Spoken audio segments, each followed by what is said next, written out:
Ողջույն սիրելի հեռուստադիտողներ, դուք դիտում եք MedTime հաղորդումը, որտեղ մենք ներկայացնում ենք առողջապահության ոլորտի նորությունները, մասնագետների խորհուրդներն ու օգտակար տեղեկատվությունը պարզ եւ մատչելի լեզվով։ Այս հաղորդման ընթացքում մենք խոսենք տարբեր տեսակի կախվածությունների, դրանց առաջացման պատճառների, իրական վտանգների եւ ամենակարևորը կանխարգելման մասին։ Մնացեք մեզ հետ, քանի որ առողջությունը սկսվում է ճիշտ տեղեկատվությունից եւ գիտակցված ընտրությունից։ MedTime հաղորդման գործընկերներն են MRT կլինիկը, ձեռագործ հայկական թեյեր արտադրող ընկերություն Թեյանը, Nabu Production-ը։ Վարսահարդարման եւ դիմահարդարման համար շնորհակալություն ենք հայտնում H2O գեղեցկության սրահին, վայր, որտեղ գեղեցկությունը սկսվում է անվտանգությունից։ MedTime-ի այսօրվա հյուրի բժիշկ նարկոլոգ Սուրեն Նազինյանի հետ կխոսենք մարիխուանայից մինչև սինթետիկ թմրանյութեր, առանց վախեցնելու, բայց խոսելով ճշմարտության եւ կանխարգելման մասին։ Բժիշկ Նազինյան, շնորհակալ եմ հրավերս ընդունելու համար։ Սովորաբար հարցազրույցները սկսում եմ երևի ամենատրամաբանական եւ գուցե տրիվիալ հարցից, ինչու բժիշկ, որտեղից սկսվեց ձեր ճանապարհը եւ ինչու հենց նարկոլոգ։ Ասեմ, իրականում մանկուց ա եղել այդ երազանքը իմ մեջ բժիշկ դառնալու։ Պայմանած նրանով, որ օրինակ որոշակի առարկաներ դպրոցում, որոնք բժշկության հետ առնչություն ունեն, ես շատ էի սիրում։ Իհարկե ճշգրիտ առարկաները շատ լավ եմ սովորել ու սիրել եմ իհարկե, խոսքը վերաբերում է մաթեմատիկային եւ օրինակ քիմիային, ֆիզիկային, բայց կենսաբանություն շատ էի սիրում ու ընդհանրապես կենթանական աշխարհի նկատմամբ հետաքրքրություններ ունի, բուսական աշխարհի նկատմամբ ունի հետաքրքրություններ, ու դա բերեց նրան, որ որոշեցի բժշկական համալսարան ընդունվել, ճիշտ է, բժշկական համալսարան ընդունվելու ժամանակ քննությունները ոչ թե կենսաբանություններ, ես կենսաբանություններ կար հնարավորություն կար, բայց ես ընտրեցի քիմիա, ֆիզիկա, նույնիսկ ֆիզիկան 20 միավոր հավաքեցի, դա դրանով է պայմանված եղել, ինչ վերաբերում է նարկոլոգիային, գիտեք ոնց ավարտելուց հետո դրանով չես կարող, մենակ ավարտելով ու բժշկի որակավորումով դու չես կարող աշխատել, բժշկական համալսարանի տարբերությունը, բժշկի մասնագիտության տարբերությունը դրանով է նաև, տարբերությունը դրանով է նաև, որ պետքա նեղ մասնագիտացում ընտրես, արձինատուրա մի հատ, որը ամբողջ քո հետագա կյանքը պայմանված է լինելու այդ արձինատուրայով։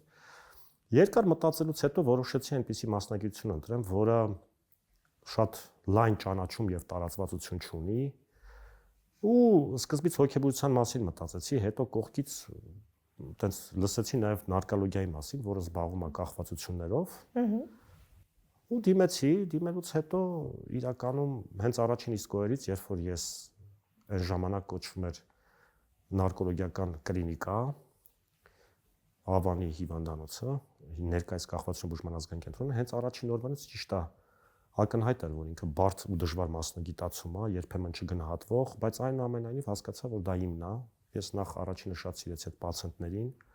ու հասկացա, որ ինքը շատ կարևոր, լուրջ եւ լուրջ գիտելիքներ ու լուրջ հմտություններ պահանջող մասնագիտություն է ու գնացի այդ ուղղությամբ։ Արդեն ձեր խոսքում նշեցիք կախվածության մասին, եկեք ամենապարզից հասկանանք, հա, ինչա կախվածությունը։ Ընդհանրապես կախվածությունը դա ասեմ, մի սահմանում կա, որը լավագույնն արտահայտում ինչ որ գոյություն ունի, կախվածությունը դա հիվանդություն է, որը պայմանավորված է կոնկրետ քիմիական նյութի, կոնկրետ հոգեներգործուն քիմիական նյութի ազդեցությամբ, դրանով պայմանավորված մարդու մոտ առաջացող հիվանդագին հակումով, որը պայմանված է գլխուղեղում տեղի ունեցող ախտաբանական գործընթացներով, եւ որի արդյունքում իհարկե աստիճանաբար մարդու մոտ նյութի նկատմամբ տոլերանտության բարձրացում է նկատվում եւ արդյունքում նաեւ զրկանքի համախտանիշի առաջացում։ Կախվածությունը կարելի է մեկ նախադասությամբ, մեկ սահմանումով sense բնորոշել, բայց ընդհանրապես երբ որ մարդու մոտ ախտորոշում են մասնագետները կախվածության համախտանիշ, համաձայն առողջապահության համաշխարհային կազմակերպության գոյություն ունեն 6 ախտորոշիչ չափորոշիչներ, հիմա դրանք չդնեմ թվեմ, որտեղ շատ են, երկար են։ Եթե այդ 6 ախտորոշիչ չափորոշիչներից 3-ի միաժամանակյա համընկում է լինում, միաժամանակյա դրսևորում կամ արտահայտում է լինում վերջին 12 ամսվա ընթացքում, տվյալ մարդու մոտ կարող ես ախտորոշել կախվածության համախտանիշ։ Դրանցից մեկը օրինակ նույն հիվանդագին հակումն է թմրամիջոցի կամ օրինակ ալկոհոլի նկատմամբ։ Երկրորդը տոլերանտության բարձրացումն է, երբ որ աստիճանաբար գործածվող չափաբաժինները ավելացվում են։ Երրորդը, օրինակ, ախտորոշիչ չափորոշիչներից մեկը, օրինակ, իրավիճակի նկատմամբ կոնտրոլի, այսինքն այսպես ասած ինքնահասկման դժվարացումը, երբ որ մարդը տվյալ միջավայրում անթույլատրելի է օրինակ հոգեներգործունեություն գործածելը, բայց ինքը այնուամենայնիվ գործածում է։ Այս ախտորոշիչ չափորոշիչները 6-ն են, որոնցից 3-ի միաժամանակյա դրսևորման դեպքում մարդու մոտ 12 ամսվա ընթացքում մարդու մոտ կարող ենք հանգիստ ախտորոշել կախվածության համախառն կոնկրետ նյութից։ Այսինքն մեկ անգամ օգտագործելը չի կարող բերել իրական կախվածության, թե այնուամենայնիվ կա որոշակի թմրամիջոցների տեսակներ կան, դրանք մենք պայմանական է թմրամիջոցներին պայմանական շատ դասակարգում է դա, պայմանականորեն ասում ենք ծանր թմրամիջոցներ կամ ավելի բժշկագիտական եզրույթներով ասեմ, երբ որ նյութը ունի կախվածության շատ բարձր պոտենցիալ, առաջինից գործածումից մարդու մոտ հնարավոր է, որ առաջանա հիվանդակին հակում տվյալ նյութի նկատմամբ եւ ինքը որոշ ժամանակ անց նորից ցանկություն կամ ինչ-որ իմաստով նաեւ պահանջ ունենա այդ նյութը գործածելու։ Դրանք ծանր թմրամիջոցներն են։ Այսինքն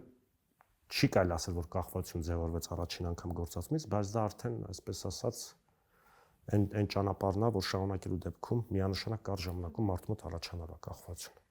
Իսկ մարիխուանան, հա, որտեղ սովորաբար իրան դասում են որպես թեթև թմրանյութերի շարքին, արդյոք դա տենց է, թե իրական վտանգը եւ վնասակարությունը թաքնված է։ Այս հարցը միշտ անընդհատ քննարկվում է, ու միշտ հետագայում էլ է քննարկվելու իհարկե, բայց ես շատ հանգիստ միշտ պատասխանում եմ, որ այո, մարիխուանան հանդիսանում է թմրամիջոց։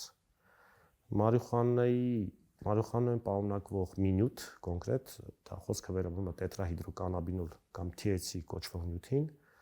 ունի թե հոգեներգործուն ազդեցություն մարդու վրա, թե կախվածություն առաջացնելու պոտենցիալ։ Ու դա փաստում են, դրա մասին են վկայում նաև միջազգային ոլորտային, այսպես ասած, ոլորտի տարանջվող կազմակերպությունների մոտեցումներն ու սկզբունքները, նույն միավորված ազգերի կազմակերպության թմրամիջոցների դեմ պայքարի գրասենյակը, երբ որ միջազգային լավագույն փորձից ու առաջադիմությունից խոսում են, ես դրա համար միջազգային լավագույն կամ ամենաառաջադեմ կազմակերպությունների մասին եմ հիմա ասում։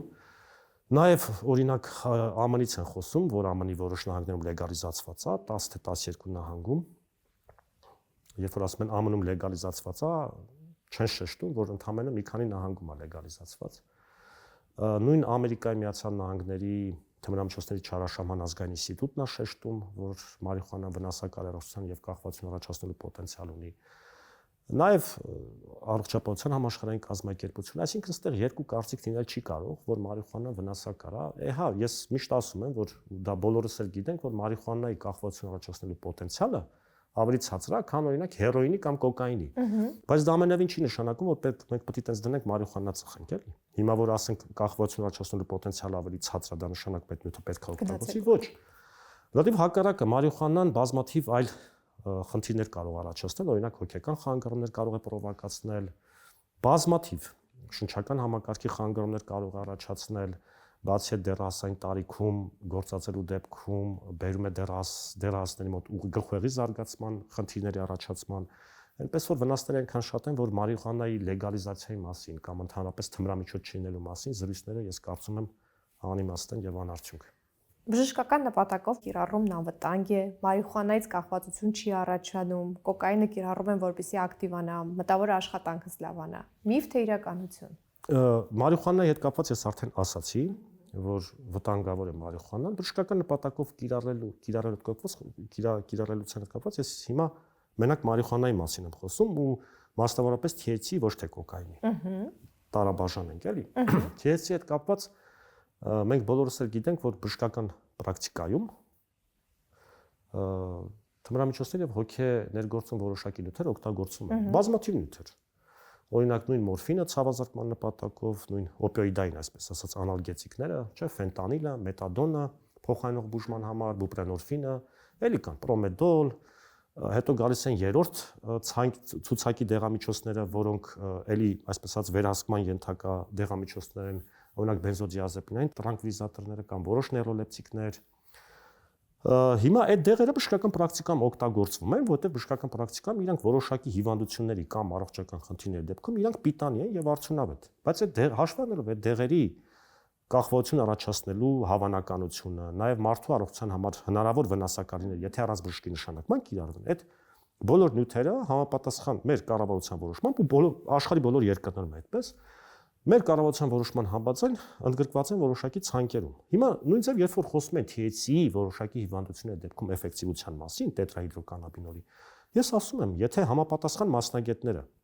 ինքը որոշակի առողջական խնդիրների դեպքում կիրառվում է, եթե մեր համապատասխան մասնագետները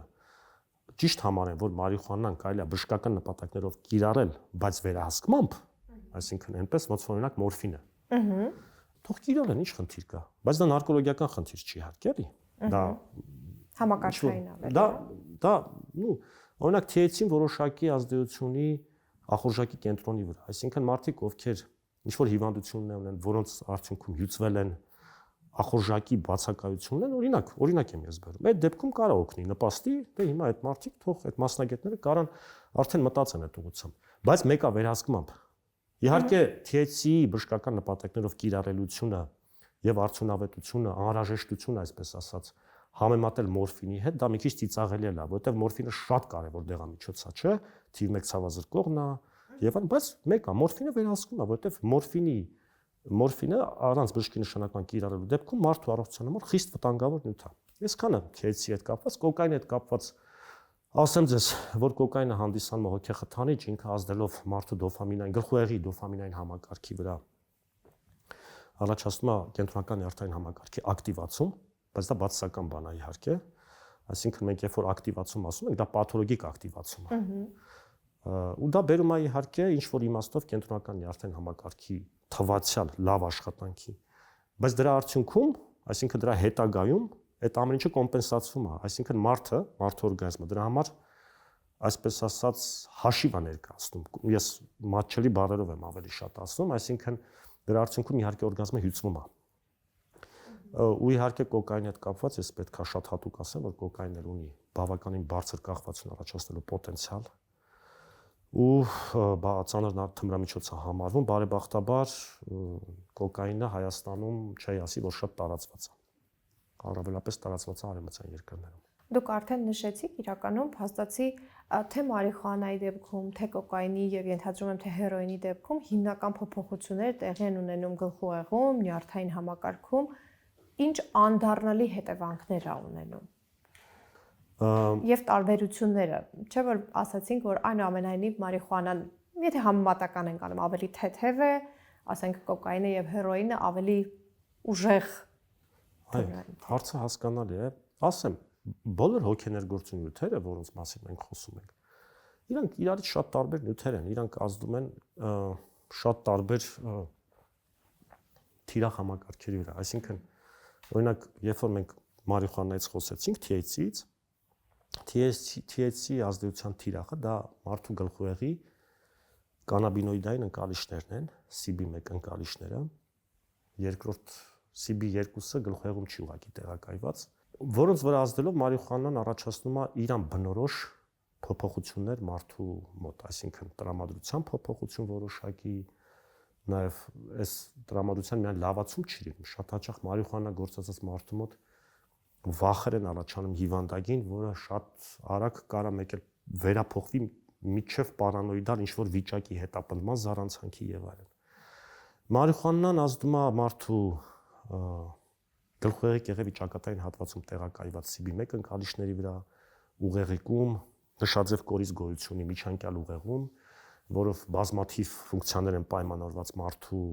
գլխուեղում տեղ ունեցող, ճակատային հատվածում ճակատային, այսինքն գլխուեղի կեղևի վրա ազդելով ճանաչողական խնդիրներ այն առաջացնում, կոգնիտիվ, ուղեղիկում հավասարակշռվային կոորդինացիայի հետ կապված եւ այլն։ Կոկայինը ազդում է դոֆամինային համակարգի վրա, դոֆամինով պայմանավորված է մեր գլխուեղի ակտիվացումը, տրամադրության լավացումը եւ այլն։ Հերոին, մորֆին, օպիոիդային խմբի թմրամիջոցները ազդում են լրիվ այլ համակարգի վրա, դա էնդորֆինային համակարգն է։ Գլխուեղի էնդորֆինային համակարգի վրա, մյուլ ընկալիչների վրա, այսինքն, բայց եկեք sense չբարթացնեմ ես, նույն ալկոհոլը ազդում է երկու թիրախ համակարգի վրա։ Առաջին հերթին ազդում է դոֆամինային համակարգի վրա, դրա համար մարդիկ ակտիվանում են, չէ։ Երկրորդ փուլում ազդում է գամմա-ամինոկարակաթթվային համակարգի վրա, որով պայմանված է մարդու գլխուեղի հակառակը ինակտիվացումը, արգելակումը։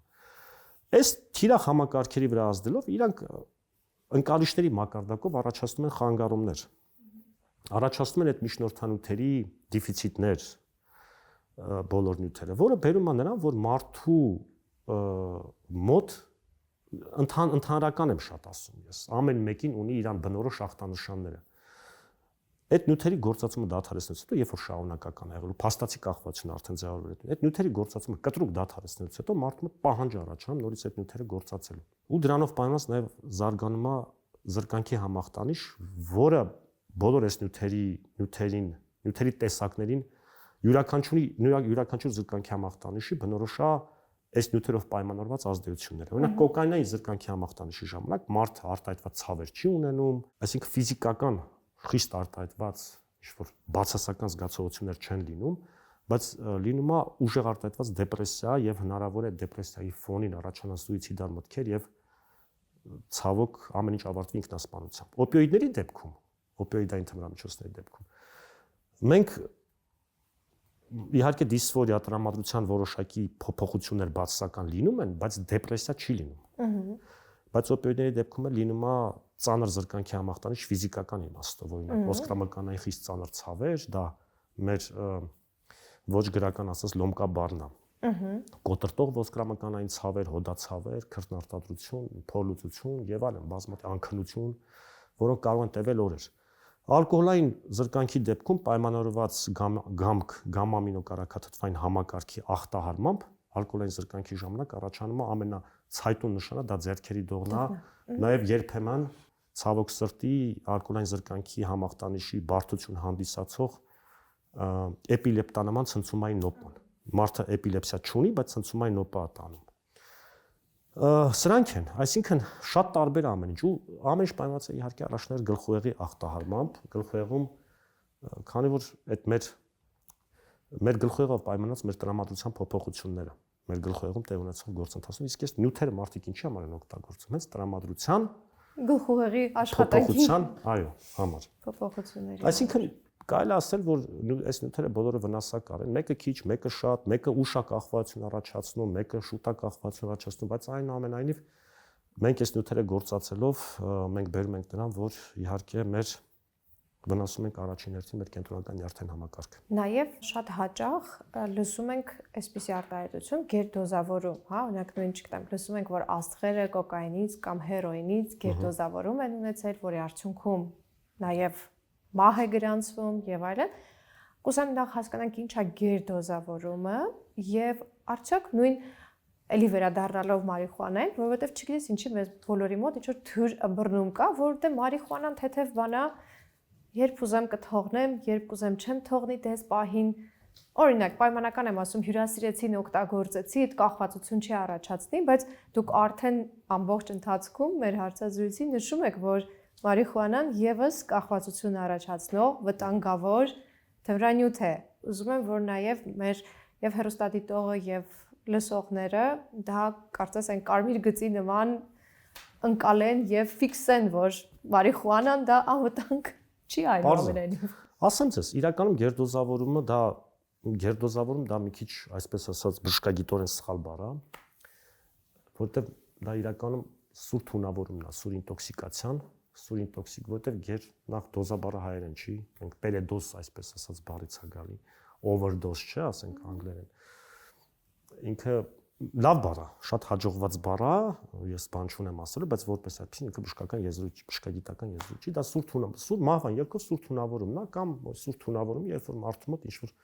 ծանր վիճակ առաջանում։ Դա նաև ալկոհոլից էլ է, չէ՞ լինում։ Այո, իհարկե, հիմա չենք ասում, չէ՞, ալկոհոլային գերդոզավորում, բայց ալկոհոլային սուր թունավորում կա, դա ծանր աստիճանի հարբածությունն է,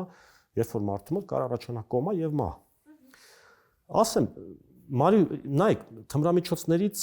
առաջին հերթին մի քանի հանգամանքով ապրանց, նաև իրանց ազդեցության էլի թիրախներով եւ այլն, բայց առավելապես գերդոզավորում լինում է, երբ որ թմրամիջոցները ներարկային եղանակով են գործածում։ Բնականաբար այս դեպքում, եկեք Քթով ներշնչելու դեպքում էլ է հնարավոր, ծխելու դեպքում էլ է հնարավոր, բայց առավելապես թմրամիջոցներից գերդոզավորում լինում է ներերակային, ներարկային եղանակով գործածման դեպքում։ Ներարկային եղանակով սովորաբար գործածում են օպիոիդները։ Դա չասեմ ինչով է պայմանավորված, չմանրամասնեմ, դա պայմանավորված է նրանով, որ դա պայմանավորված է նրանով, որ առավել արագ ազդում, ուղղակի զուտ այսքանը ներարկային եղանակով գործածման դեպքում շատ արագ է հասնում գլխուեղին եւ մեծ քանակություն է շատ արագ հասնում գլխուեղին։ Օպիոիդներով գերդոզավորման ժամանակ մարդու մոտ առաջանում, ինչի՞ց է գերդոզավորում մարդը։ Կոպիտ ասած, կոպիտ եմ ես շատ ասում, մարդը խեղդվում է։ Ինչի՞, որտեվ օպիոիդները բացի այն որ էնդորֆինային համակարգի վրա են ազդում եւ այլն, իրանք ազդում են նաեւ մարդու շնչական կենտրոնի վրա, որը տեղակայված է երկարան ուղեղում։ Շնչական կենտրոնի վրա ազդելով ընկճում է շնչական կենտրոնը, մարդը ուղղակի դադարում է շնչել։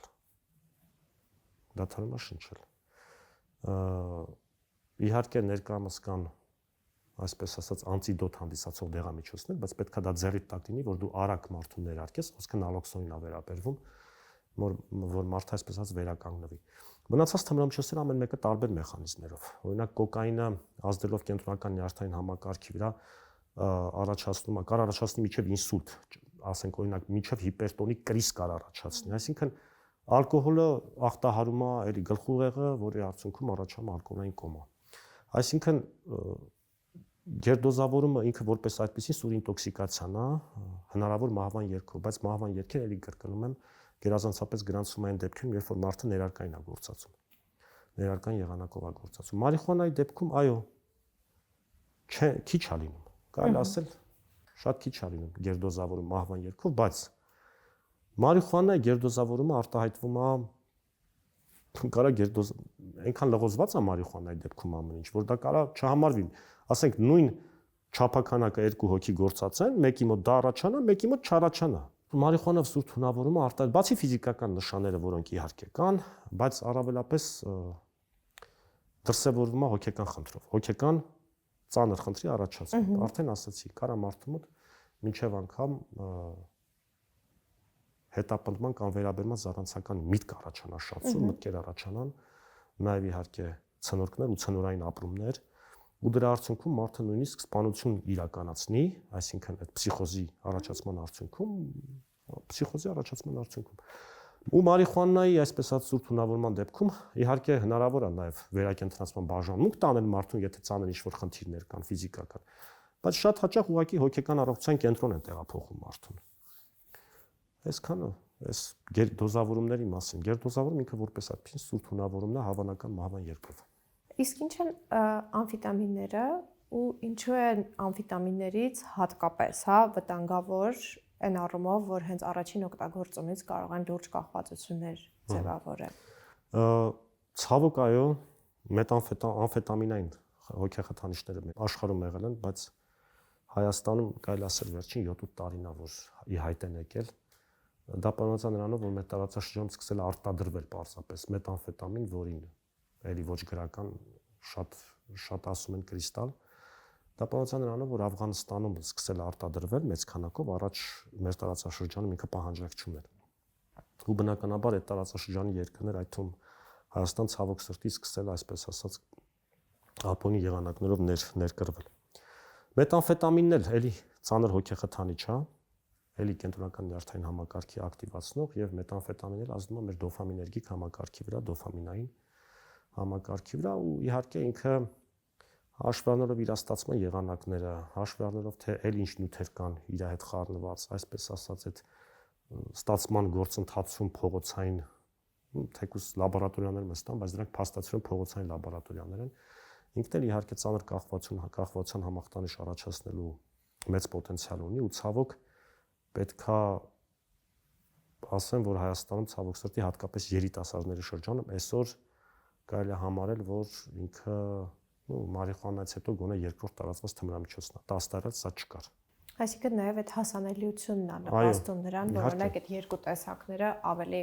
շատ են տարածվում եւ ֆինանսական տեսանկյունից հասանելիությունը։ Դե հիմա օրինակ նույն կոկաինի հետ կապված ինչի բարեբախտաբար այդքան լայն տարածված չի, ինչքան մնացած նյութերը, որտեղ պարզապես կոկաին արտադրումը հարավային Ամերիկայում հիմա կարող է գալիս է, դե գալիս է, տեսնում ենք որ գալիս է, բայց այնուամենայնիվ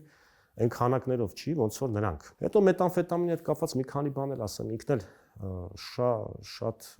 կարա նպաստի հոգեկան խնդիրների առաջացմանը, շատ արագ է կախվածություն առաջացնում եւ ցավոք սրտի շատ դեպքերում մետամֆետամինի առաջացրած փսիխոտիկ խանգարումները անդարձելի են լինում, այսինքն սովորաբար, այսպես ասած, մենք գործ ենք ունենում արդեն քրոնիկական process-ի հետ, քրոնիկական հոգեկան խնդրի հետ։ Ու հաճախ այդ մարդը, այսպես ասած,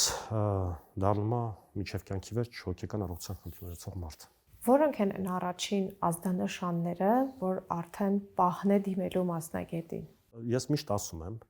մարդը ինքն է առաջինը հասկանում, որ իր մոտ կա կախվածություն։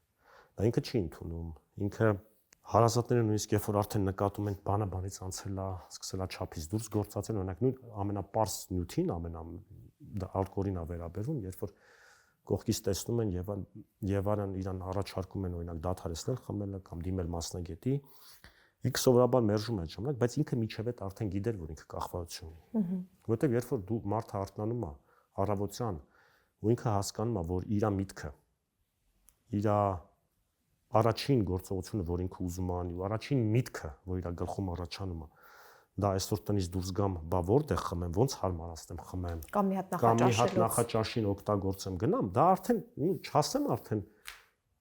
ուժ տեն ձևավորված կախվածության համախտանիշ է, բայց դա արդեն ահազանգ է, որ իր մոտ ինչ-որ process է սկսել, որ այդ հոգեներգործի նյութը տվյալ դեպքում կոնկրետ ալկոհոլը իր կյանքում աստիճանաբար սկսում է դոմինանտ տեղ գրավել։ Այդ ժամանակ արդեն պետք է արդեն հասկանա, որ ինքը այդ ճանապարհին է։ Իսկ բուն կախվածությունը տարբեր նյութերի դեպքում տարբեր է, բայց իհարկե առաջինը դա այն է, որ մարդը սկսում է արդեն ամենօրյա գործածել, արդեն պաթոլոգիկ հակում առաջանում այդ նյութի նկատմամբ ու ինքը իր համար աստիճանաբար այդ նյութը, որից ինքը արդեն կախվածությունացել բերում, այդ նյութով պայմանավորված ամեն ինչը իր համար դառնում է դոմինանտ։ Օրինակ աստիճանաբար իր աշխատանքն է սկսում կորցնել, հմտությունները, ընտանիքը, ընկերներին եւ այլն։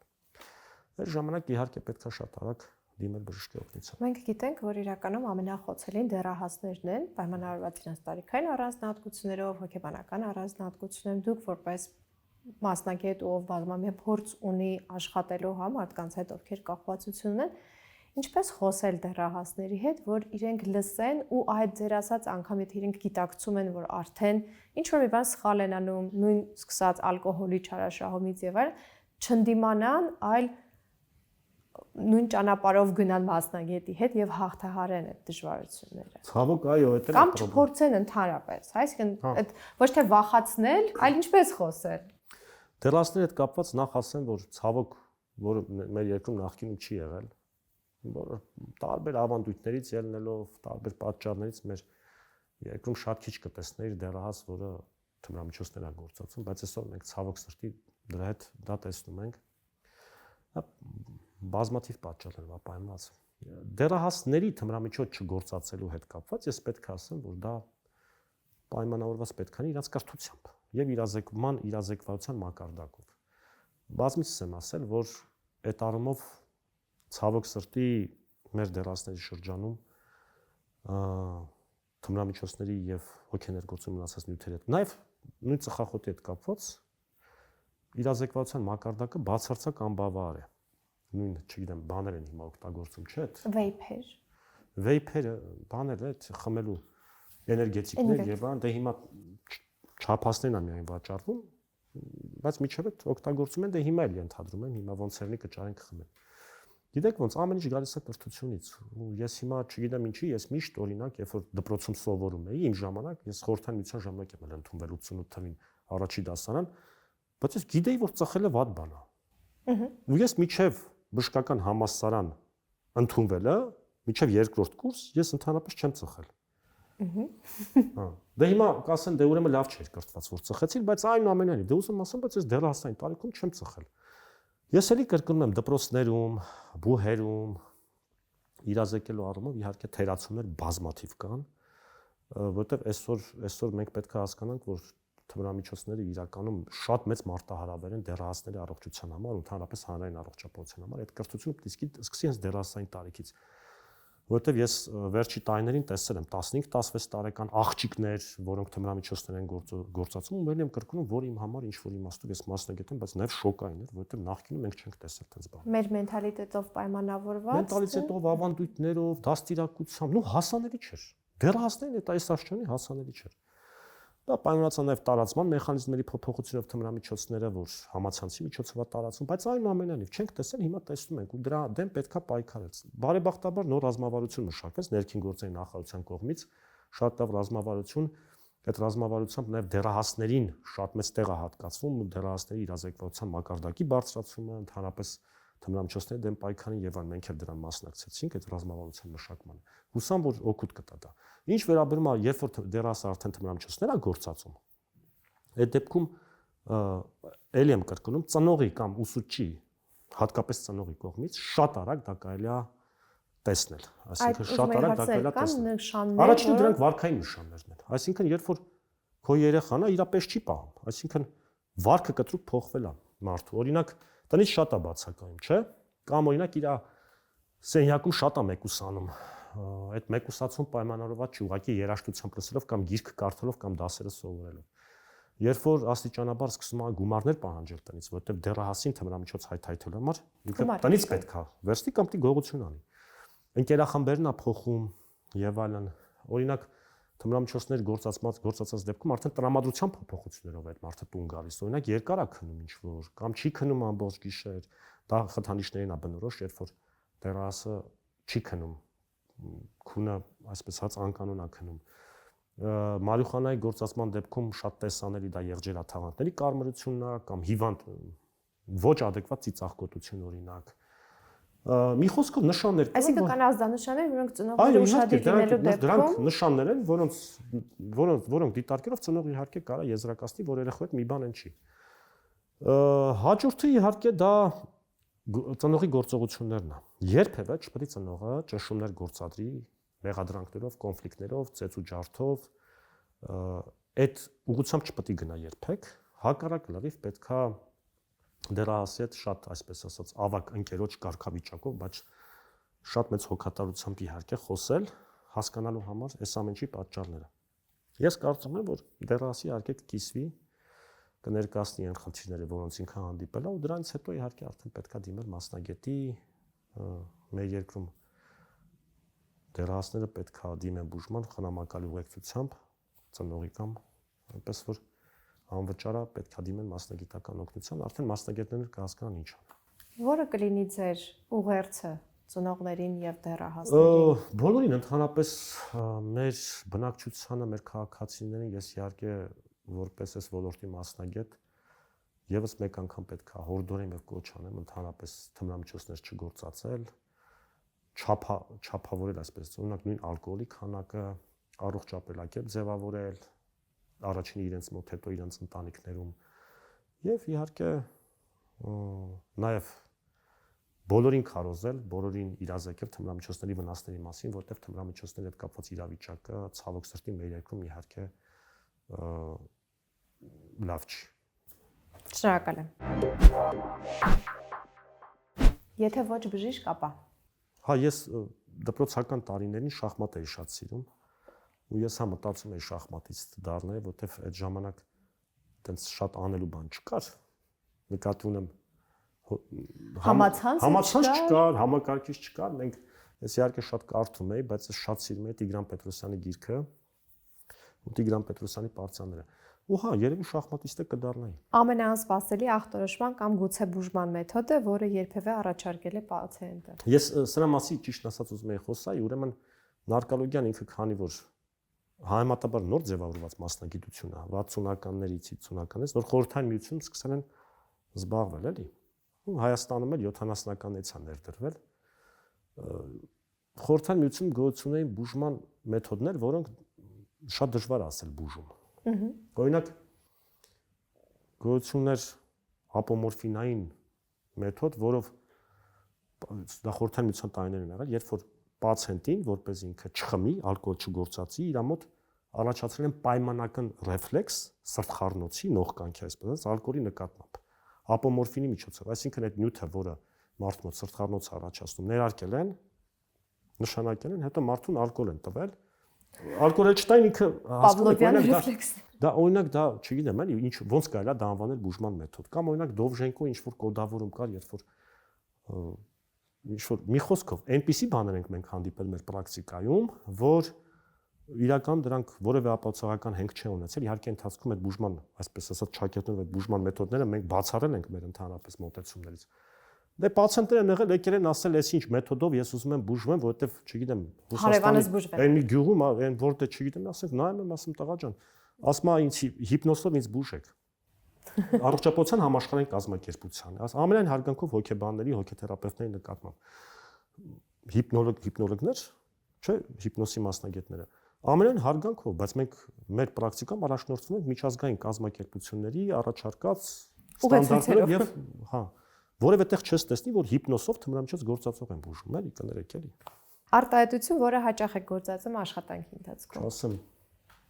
Եթե բժշկության մեջ կախարդական փայտիկ ունենայիք, ինչ կփոխեիք անմիջապես։ Այս շատ լուրջ հարցեր, շատ սիրեցի։ Իհարկե,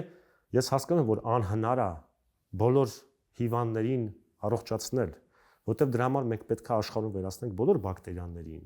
բոլոր վիրուսներին։ Օդը պետք է մաքուր լինի, չէ, էկոլոգիապես ամեն ինչ նորմալ լինի։ Իսկ կախարդական փայտիկը դաժե կհրաշալվի դրան կանի, չի անի կյանքում։ Բայց այս կախարդական փայտիկ եթե ունենայի, կախարդական փայտիկի մի շարժումով կխնդրեի կախարդական փայտիկին, որ հայաստանյան առողջապահական համակարգը մաքրեր, ոչ կոմպետենտ, անխիղճ, մանիպուլյատոր մարդկանցից։ Այդ ժամանակ ես վստահ եմ, որ մեր առողջապահական համակարգում ամեն ինչ նորմալ կլներ։ Մեկ մեթոդ կամ սարք, պացիենտներն էլ գող կլինեին, կներեք։ Մեկ մեթոդ կամ սարք, որը կուզենայիք ամեն բուժ հաստատությունում կամ հիվանդանոցում լինել։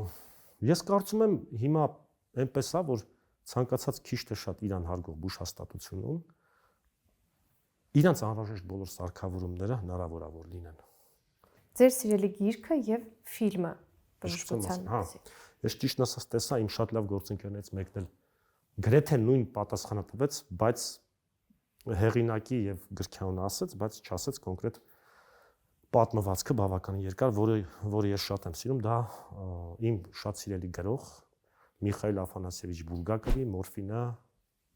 ստեղծագործությունն է, որը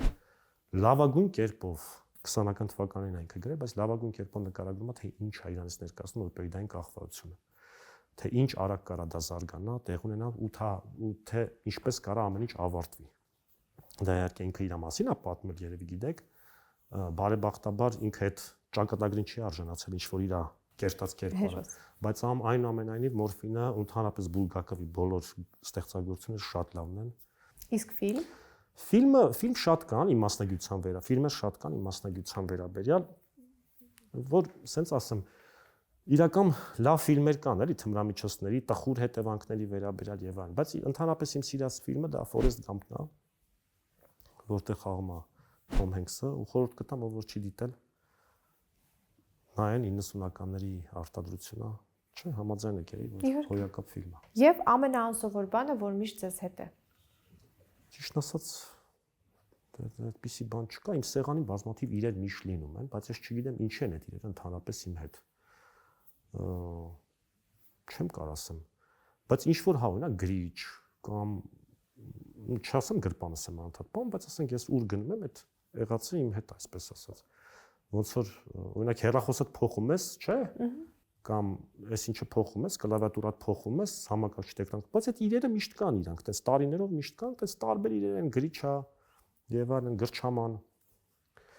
Չեմ կարող ասեմ դա ինչով է պայման։ Ոնց ասենք միշտ ոնց որ ուզենաս աշկի դեմը լինեն դրանք, չգիտեմ ինչի համար։ Բայց երբ որ քեզ ասում են, «Էս փոխենք», ոնց որ հարազատացել են արդեն, էլի, իրանք տենց